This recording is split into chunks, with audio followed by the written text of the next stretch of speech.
The chandelier above the marble foyer had always looked like frozen rain to Naomi Okafor. Thousands of glass teardrops suspended mid-fall, needing only a sound to let go. On the morning of the Whitakers' charity gala, her hands moved beneath, that crystal sky-like weather. She wiped each drop until it held the room in a tiny, perfect world. The gilt frames and spilled sun, the curved staircase, the portrait of a family that could buy the moonlight if it charged rent. She did not look at the portrait for long.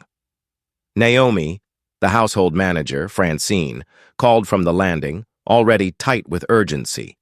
Remember the fingerprints on the upstairs railing, and Mr. Whitaker wants the study door locked during the event.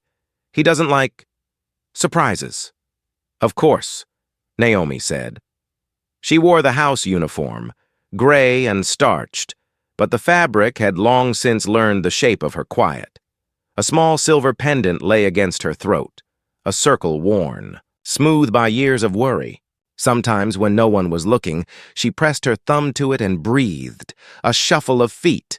Luz, the other evening housekeeper, struggling with a stack of rented glassware. Naomi reached for 2 cases without comment. "You did not sleep," Luz murmured. "Who slept?" Naomi asked, and Luz laughed around her exhaustion, the sound quick and bright, like something metal knocked lightly against stone. By noon, the kitchen smelled of rosemary and butter. By 2, the courtyard was a soft carnival of linens and trellises and hired musicians whose sheet music fluttered like white birds in a breeze. By 5, the house was a hum, caterers threading the hall with platters, a florist pinning white roses into the banister, security men on radios, men in suits glancing at their watches as if time owed them a favor. Naomi noticed what she always noticed, the back entrance latch that stuck unless you lifted it in exactly a certain way. The second stair that creaked, the camera in the eastern corridor with the faint static bloom near the frame. She noticed because there had been years when not noticing meant someone went hungry. At 6:30, Mr. Whitaker descended in a white suit that refused to admit it could wrinkle. The cameras loved him. Philanthropist, developer, a smile that could convince a city to forget whose neighborhoods it had paved over. He paused when he saw Naomi polishing the last champagne flute. "Good evening," he said. Warmth turned on, like a lamp. "We rely on you tonight." She inclined her head. He meant we rely on you to be invisible. She understood this language. She had learned it everywhere. Mrs. Whitaker swept down 20 minutes later in red silk that moved like a warning, sleek, immaculate, the color of stop. She nodded at Naomi without seeing her. Their 3 children, Ava in shoes too tight, Leo, with a cowlick the comb had missed, nor still small enough to be carried, darted down the hall with the ferocious purpose of children at the outer edge of bedtime. "Naomi," Ava said, breathless. "Can you do my zipper?" Naomi knelt and steadied the small gold teeth of the dress, guiding them into place. "Breathe," she said to the child. "Zippers are like stubborn people. They move easier if you don't fight them." Ava giggled. Noor, thumb pressed too. Her mouth leaned against Naomi's shoulder. For a moment, Naomi forgot the chandelier and the portrait and the voices that would fill the house. For a moment, there was only the simple geometry of care, the weight of a child on her collarbone, the small, quick heartbeat against her. The first guests arrived with twilight. Laughter poured across tile and carpet. Glass chimed. The string. Quartet found its place. Their violin lines were a ribbon cut invisibly through the air. In the bustle, Naomi felt the sound before she heard it. A wrong quiet in the hinges of the back door. She had checked the latch at 5. She had checked it again at 6. Now, at 7:20, a breath of evening air slipped into the hall, thin as a blade.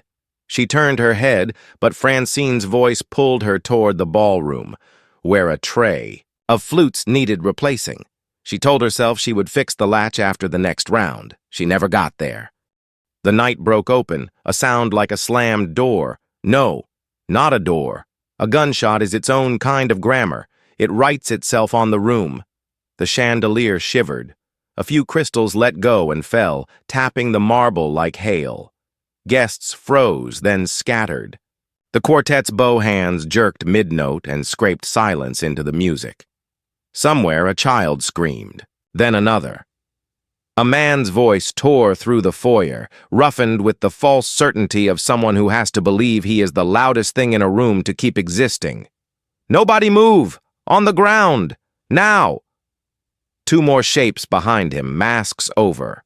Their faces, the dull black logic of guns in their hands. Naomi's world narrowed to what was in front of her. The children near the stairs, eyes blown wide, Mrs. Whitaker's mouth a pale "oh," already gathering the children like hens under. A wing, Mr. Whitaker blanching to the color of paper. My watch, someone babbled, clutching at his wrist as if the metal could save him. "On your knees," the leader snarled, and the pistol drifted unsteadily toward Mr. Whitaker's face. The man's hand was sure enough to be terrifying, uncertain enough to be fatal. No one saw Naomi move. One moment she stood at the ballroom door, the tray and anchor against her palms. The next, she was between the children and the guns. "On the ground!" one of them barked at her. "Now!" She lifted her empty hands. They were the same hands that had scrubbed floors and lifted platters and counted out the cash for rent. They were the same hands that had once held a brother's shoulder to keep him from bleeding out in a pickup's bed on a road that had no name. "The children are behind me," she said, and her voice was level. "If you point that gun higher, they will scream louder." For a fraction of a second, the leader blinked, his finger jerking minutely on the trigger, the way a man flinches when he hears thunder after lightning. His eyes, what she could see of them, flicked to the children. And back. Fear, Naomi thought. The room teetered on the fulcrum of that word. "You think I won't?" he started, and the barrel rose out of reflex, and the smallest child made a small sound, a high, thin keen like a kettle left on the flame too long. "You don't want to fire," Naomi said, not as a plea but as a fact to be set next to other facts. "You came for money. You don't want to be hunted." "Shut up!" the other one snapped, but his voice cracked at the edges, the way glass cracks into a spiderweb when stressed past what it is engineered to bear.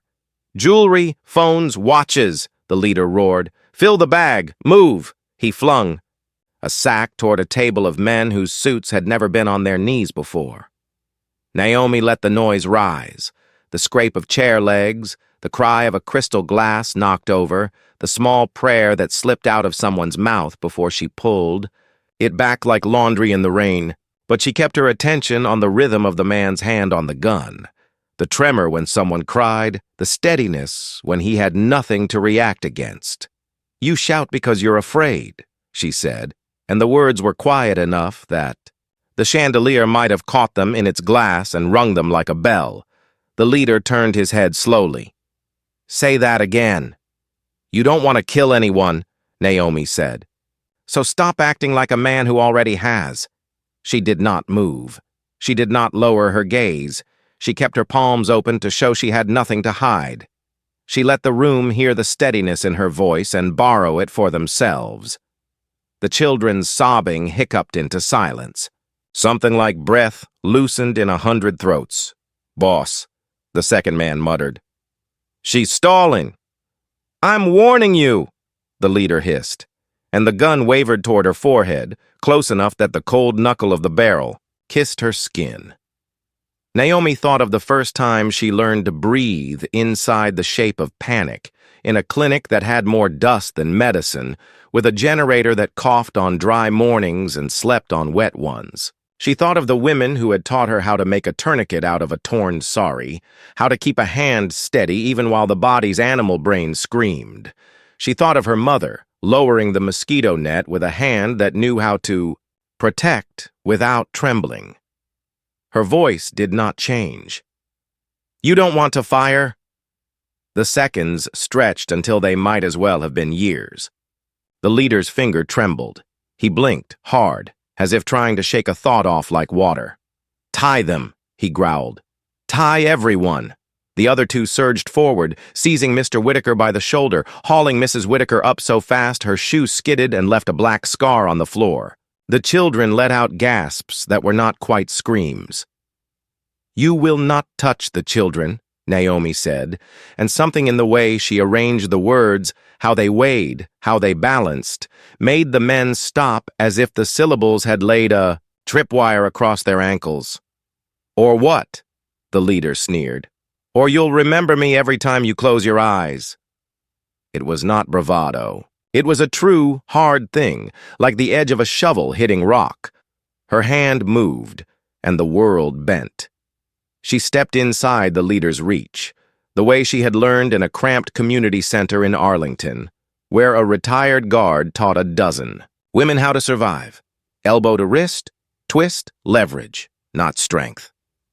The gun clattered, skidded. She felt the bones of his hand catch and turn under hers.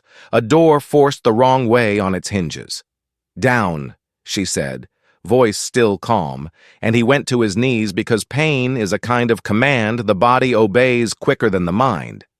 The second. Man swung his gun instinctively in a wide, chaotic arc, but fear is imprecise. Naomi kicked the fallen pistol across the marble with the same motion she used to close a cabinet with her hip, the same casual economy, then bent, fluid, and her hand found the second man's weapon and lifted it, the way a good cook lifts a pan to cool it. "No hurry, only exactitude.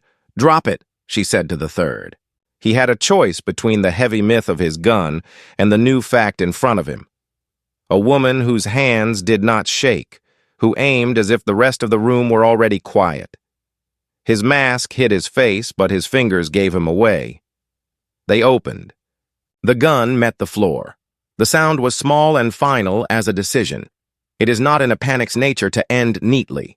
There were shouts, a woman's laugh that broke into sobs, a hard clatter of something metal, a child's breath hiccuping into quiet as Mr. Whitaker pulled his daughter into his lap and held her as if she were already a memory he was trying. "Not to drop!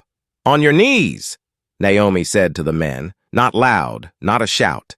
And for once the men listened. She kicked the guns away farther until metal met wainscoting. She told Luce, who stood white-faced in the archway, "Zip ties, under the sink."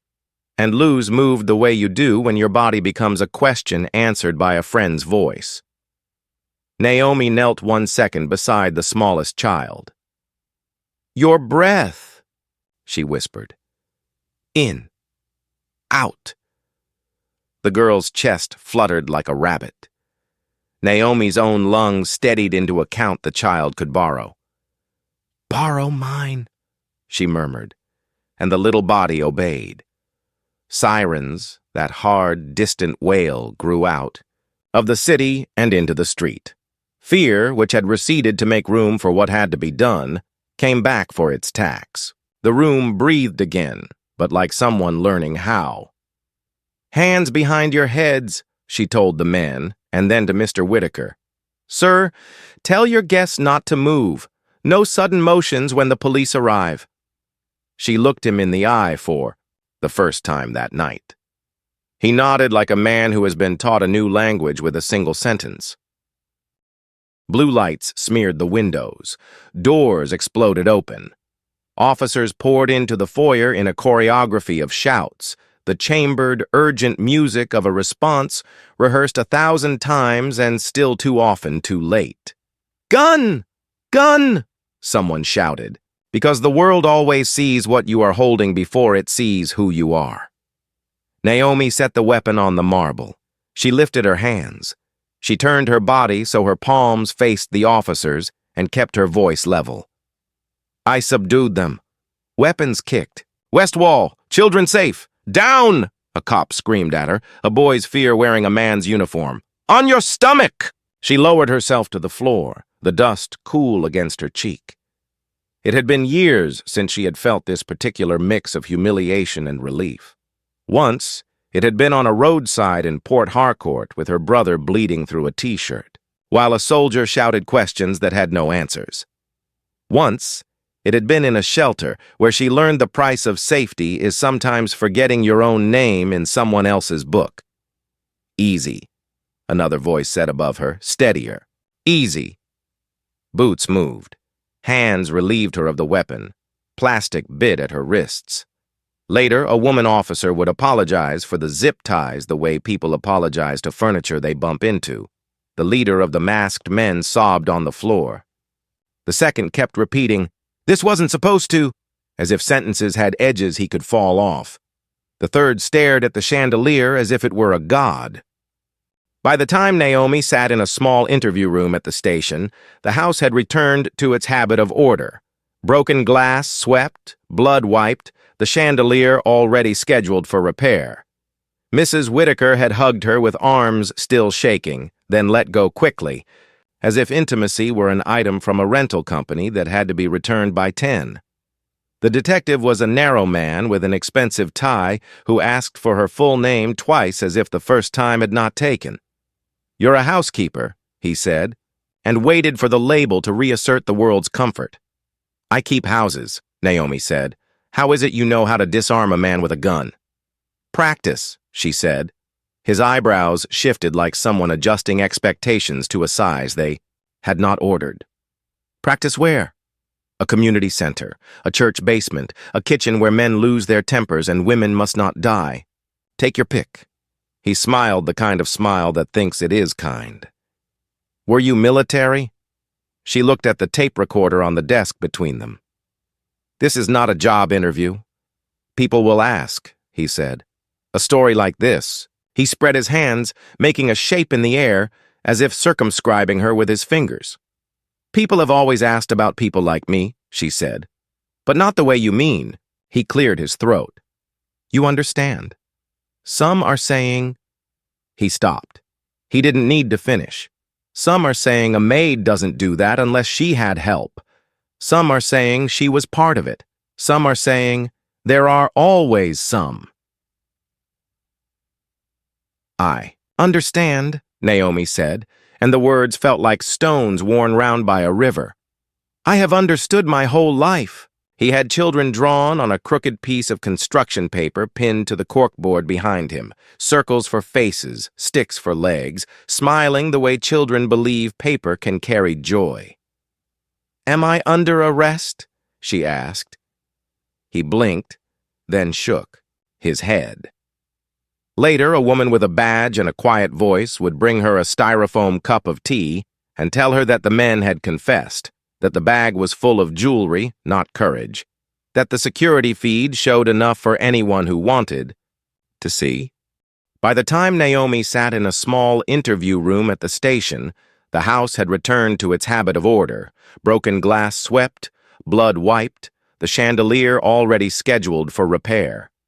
Mrs. Whitaker had hugged her with arms still shaking, then let go quickly, as if intimacy were an item from a rental company that had to be returned by 10.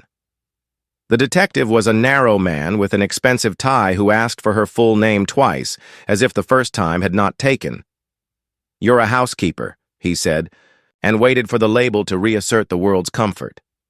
"I keep houses," Naomi said. "How is it you know how to disarm a man with a gun?" "Practice," she said. His eyebrows shifted like someone adjusting expectations to a size they had not ordered. "Practice where?" "A community center, a church basement, a kitchen where men lose their tempers and women must not die. Take your pick." He smiled the kind of smile that thinks it is kind. "Were you military?" News finds a way to make itself hungry. By noon the next day, headlines had learned her name. Some used it. Others used Maid as if it were a name the way. Daniel or Sophia is a name. Video from a guest's phone had made its way to a site that turned human fear into clicks, then into money. The narratives began even before the dust had settled. Heroism, suspicion, miracle, setup, angel, liar. The city was a throat clearing itself. Naomi hid at Luz's apartment that afternoon because going home meant the smell of bleach and loneliness and the memory of a brother who did not make it to 20. Luz's place smelled like cumin and dish soap and a baby's neck. Luz's mother clucked and made a stew that could fix most memories that didn't go too deep. "Eat," Luz ordered, shoving a bowl toward Naomi like an argument she intended. "To win." The baby hummed to herself in the next room, a small constant sound like a light bulb. Naomi ate. When she finished, she put her head in her hands and let her breath find its shape again. "Do not look at the internet," Luz said. "I don't," Naomi said. "Good, because they are saying everything except what is true, and the truth is you saved children." By the time Naomi sat in a small interview room at the station, the house had returned to its habit of order. Broken glass swept, blood wiped, the chandelier already scheduled for repair.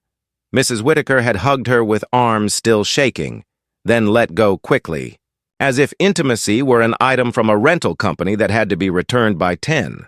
The detective was a narrow man with an expensive tie who asked for her full name twice as if the first time had not taken. "You're a housekeeper," he said, and waited for the label to reassert the world's comfort. "I keep houses," Naomi said. "How is it you know how to disarm a man with a gun?" "Practice," she said. His eyebrows shifted like someone adjusting expectations to a size they had not ordered. "Practice where?" "A community center, a church basement, a kitchen where men lose their tempers and women must not die. Take your pick."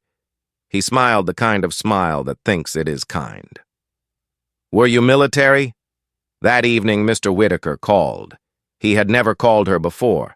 He'd been a nod or a request dressed as a favor.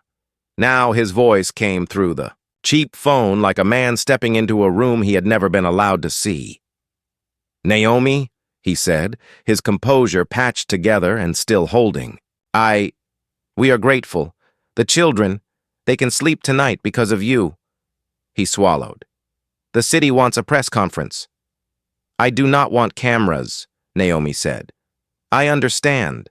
But the police think, well, they think it will help. If the public sees—" He stopped. "Would you stand with us?" In the end, she did, not for him, but for the children who had slept with their eyes open the night before. She wore her cleanest clothes, not the uniform, not the powdery blue dress she had worn the day she interviewed for the job, but a white blouse with a tiny flaw in the hem that only she could see. On the courthouse steps, the microphones looked like a bunch of strange flowers. The crowd held up their devices like offerings to a god of proof. The chants had already begun.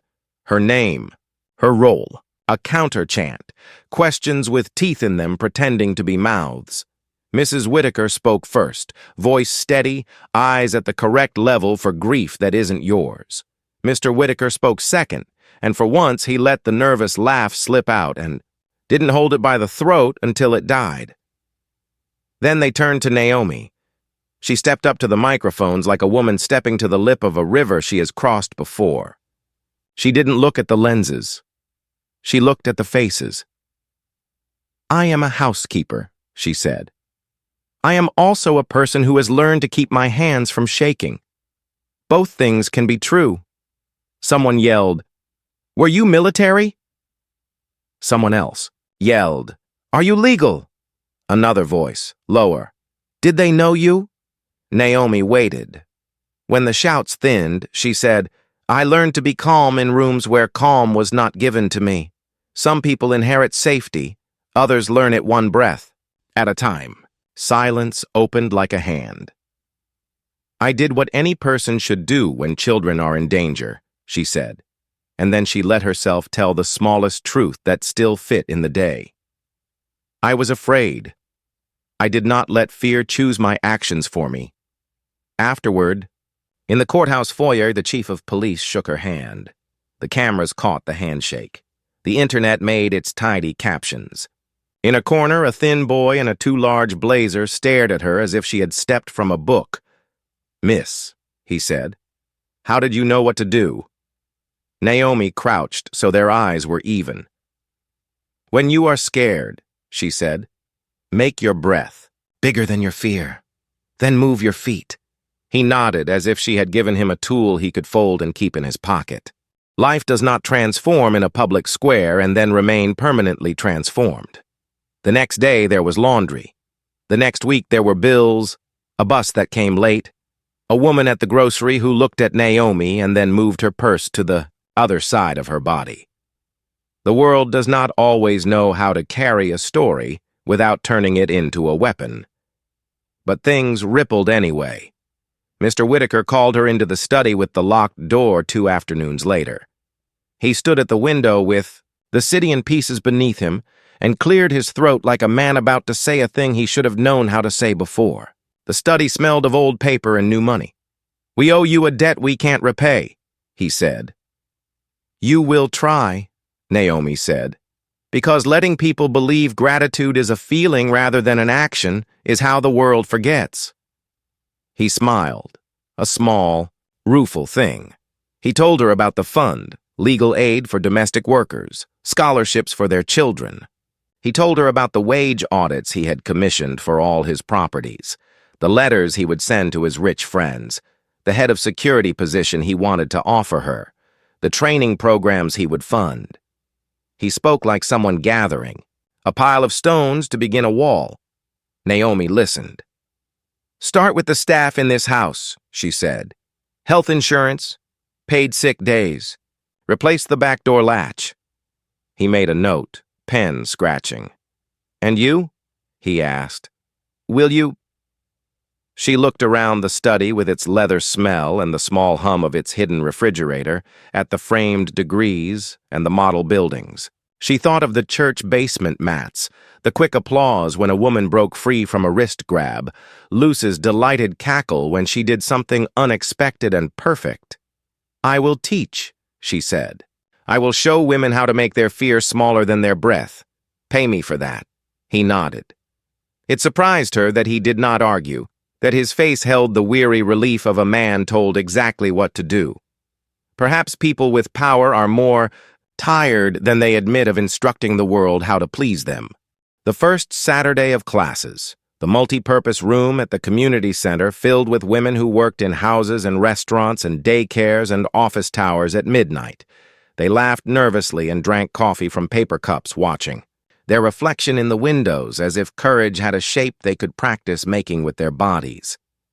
Naomi began with the basics: where to place your feet, how to keep your hands in your own sight line, how to turn your hips so you use the architecture of your bones rather than the habit of your muscles. She taught them to speak with their throats open so their voices did not climb up and get stuck. "Your voice," she said, "is a tool. Use it like any other." Ava and Leo and Noor came to the first class, invited by a note scrawled in crayon. Ava brought a sheet of paper with a drawing on it. "It's you," she said, embarrassed and proud. In the picture, Naomi was taller than the chandelier. Her apron had turned into a cape. Naomi pinned it to the corkboard. "I like the hands," she said. In the drawing, they were big and careful, open.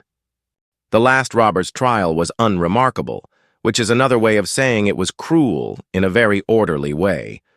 The men did not meet her eyes. She told her story without embroidery or spite.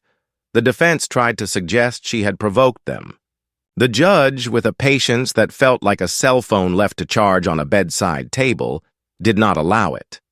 On the courthouse steps, a reporter asked again if she was a citizen, and Naomi said, "I am a citizen of every room where my hands are, asked to keep people alive." The clip made the rounds online and became a quote printed on expensive T-shirts by a company that gave some percentage to charity. Luz laughed and sent Naomi a picture of a teenager wearing the slogan over skinny, "Jeans and Hope." Mrs. Whitaker sought Naomi out one evening in the pantry where lemons and onions argued gently through their aromas. She stood with her hands wrapped around a glass of water, as if holding something warm could teach her to hold something difficult. "I'm sorry," she said, and the words came out like someone learning a new alphabet. "I saw you. I mean, She stopped. She started again. I didn't see you. Not like that night. Naomi kept slicing. You were busy being rich, she said, it almost tender. It's a job. Mrs. Whitaker's laugh was small and helpless. May I? She caught herself. Can I volunteer at your classes? I'm very good at setting out chairs. Everyone is good at something, Naomi said. Chairs will do. The chandelier was repaired. It hung above the foyer full again, refusing to admit it had ever fallen. Some nights, when Naomi finished late, she stood under it and watched her own small reflection multiplied in 1,000 drops. If she moved. Her hands, 1,000 Naomis lifted their hands in a gentle storm of light. On the anniversary of the night, the Whitakers held a small dinner, not to celebrate a crime, but to mark the way a house can learn different music. The guest list was shorter than usual. The seating chart was made with care that had nothing to do with who could fund a new wing of a museum. At the end of the meal, Noor climbed onto her chair and used her fork as a microphone. Naomi saved us, she declared, and everyone laughed, not because it was funny, but because their bodies had learned a safer way to let feeling out. Noor then leaned into Naomi's side and whispered, Were you scared? Yes, Naomi said, as she always did. And I did not let it drive. She walked home in air that tasted of rain.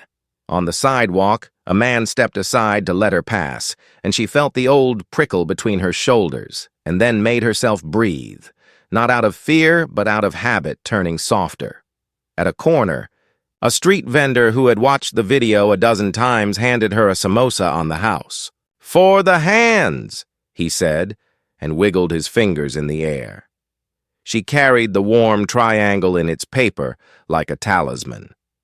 At her apartment, she set it on a plate and sat, hands folded, the night like a quiet clock. Her phone buzzed on the table. A message from a number saved under Brother Isaiah, a name chosen for the brother she had lost, and the boy he might have grown into if the road had been kinder. Saw your class video.